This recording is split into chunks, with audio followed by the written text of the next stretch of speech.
Setelah membaca komik Jujutsu Kaisen chapter 137, pasti dari kalian sangat penasaran dengan alasan mengapa Yuta Okkotsu mematuhi perintah dari petinggi Jujutsu untuk membunuh Itadori Yuji. Dan tidak hanya itu juga, pertanyaan yang muncul. Banyak sekali pertanyaan-pertanyaan yang muncul pada chapter kali ini, baik dari nasib Yuji dan kawan-kawan, serta kemana perginya Geto sekarang ini. Oke, sebelum masuk ke pembahasan yang lebih dalam, kita akan membahas terlebih dahulu apa saja yang terjadi pada chapter kali ini. Tanpa basa-basi lagi, kita mulai ke pembahasan. Pada awal chapter diperlihatkan panel yang menceritakan tentang keadaan Jepang sekarang ini. Hampir semua sektor pemerintahan mengalami kerusakan dan hanya beberapa kota saja yang dapat ditinggali dengan aman. Dikatakan di sana bahwa sekarang ini hampir 10 juta kutukan menginvasi seluruh daerah Jepang. Kemunculan kutukan yang banyak ini tidak lain akibat ulah Geto yang mengaktifkan kekuatan segel yang dipasang ke kakak Fushiguro dan Junpei. Kekuatan dari segel tentunya untuk memanggil kutukan yang memiliki tingkat kekuatan yang hampir sama dengan Itadori Yuji.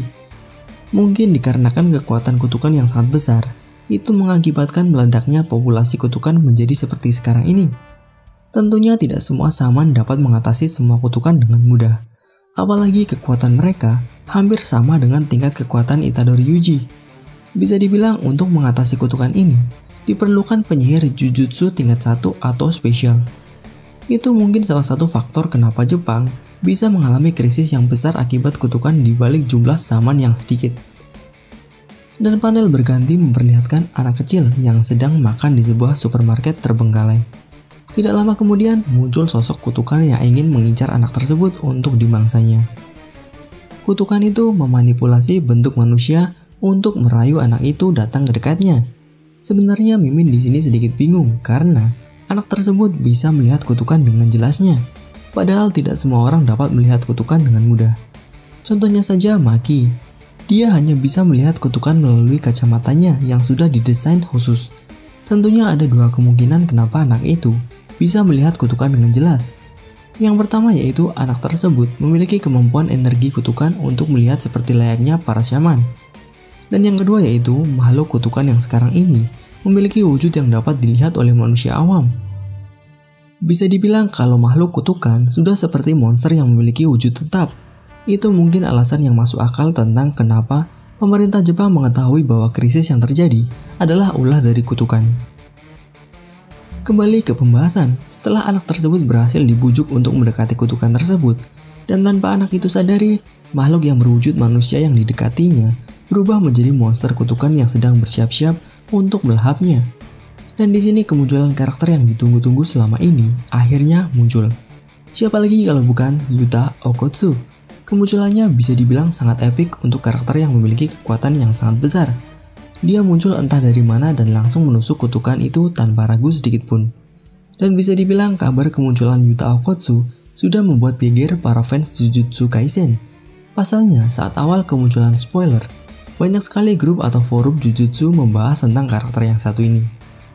Di sana mereka banyak berspekulasi kalau suatu saat Yuta akan membantu Yuji seperti yang dilakukan oleh Choso. Tapi menurut Mimin, kemungkinan alur yang sama seperti Choso sangatlah kecil. Soalnya jika memang benar hal itu terjadi, yang mana Yuta akan berubah pikiran dengan cepat dan membantu Yuji dalam menyelamatkan Gojo Satoru dengan mudahnya. Itu mungkin akan membuat para fans sangat kecewa dengan alur cerita yang sama. Apalagi building karakter yang dibuat khusus untuk Yuta sangatlah keren. Itu mungkin bisa membuat para fans Yuta Okkotsu sangat kecewa. Tebakan Mimin akan muncul karakter baru yang selama ini sangat jarang sekali dibahas. Dia adalah salah satu murid Gojo Sensei yang memiliki kemampuan setara dengan Yuta. Dan dia adalah Hakari. Hakari merupakan salah satu murid yang sudah diakui oleh Gojo Sensei selain Yuta. Di mana dikatakan bahwa kekuatan Hakari mampu mengimbangi Gojo Sensei di masa mendatang. Pasti kalian bertanya-tanya di mana dia selama ini. Pertanyaan seperti ini sudah pernah dijawab Maki saat awal arc pelatihan.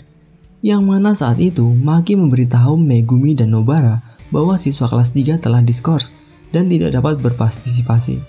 Yang dimaksud di sini adalah Hakari.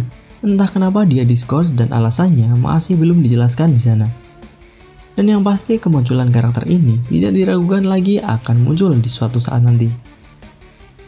Kenapa Mimin berpendapat seperti itu? Karena menurut Mimin, Hakari ini akan muncul setelah melihat semua insiden yang terjadi di Tokyo, apalagi ini melibatkan gurunya, yaitu Gojo Satoru. Seperti halnya Yuta, pastinya Hakari ini sangat menghormati gurunya. Apalagi sekarang ini Gojo Sensei masih dalam masalah yang sangat besar. Dan juga menurut Mimin, dia akan menjadi karakter pertama yang akan membantu Itadori Yuji dalam meningkatkan kekuatannya atau mungkin membantu dalam peperangan. Soalnya menurut informasi yang diberikan oleh Maki, Hakari ini tidak muncul dikarenakan diskors. Skors yang dimaksud di sini yaitu dia tidak boleh mengikuti kegiatan SMA Jujutsu sampai waktu yang ditentukan.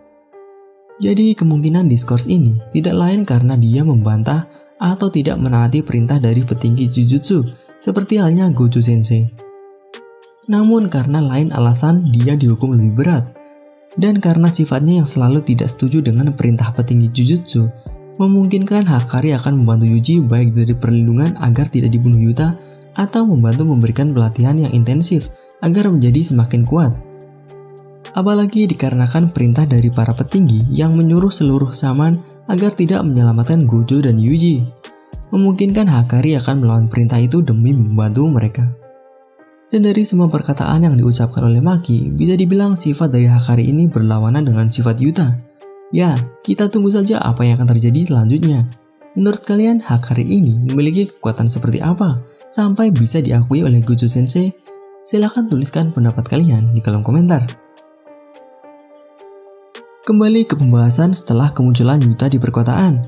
Dia langsung menuju ke tempat para petinggi Jujutsu untuk melaksanakan perintah yang diberikan. Serta di sana dia juga mendapatkan informasi mengenai keadaan Inumaki Toge, di mana kata para petinggi Jujutsu, Inumaki Toge mengalami salah satu tangannya yang terpotong akibat Sukuna.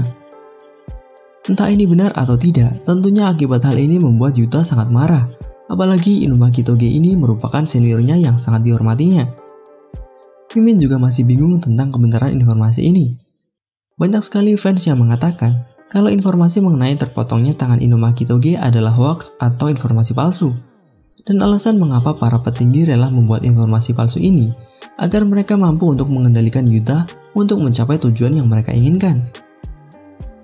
Dan tidak hanya itu saja informasi yang para petinggi berikan. Mereka juga mengatakan bahwa Gojo Satoru bersekongkol dalam insiden Shibuya serta kepala sekolah SMA Jujutsu Tokyo dihukum mati. Bisa dibilang pada chapter kali ini, walaupun panelnya hanya sedikit, di sana terdapat banyak sekali informasi yang membuat para fans seperti kami sangat penasaran tentang kelanjutannya. Apalagi ditambah karakter yang selama ini tidak pernah muncul, akhirnya dimunculkan. Ya, hanya begitu saja pembahasan kami mengenai Jujutsu Kaisen chapter 137 kali ini. Tuliskan pendapat kalian mengenai apa yang terjadi dengan Itadori Yuji selanjutnya. Dan juga jika kalian menyukai video ini, silahkan klik tombol like dan jika tidak, silahkan klik tombol dislike.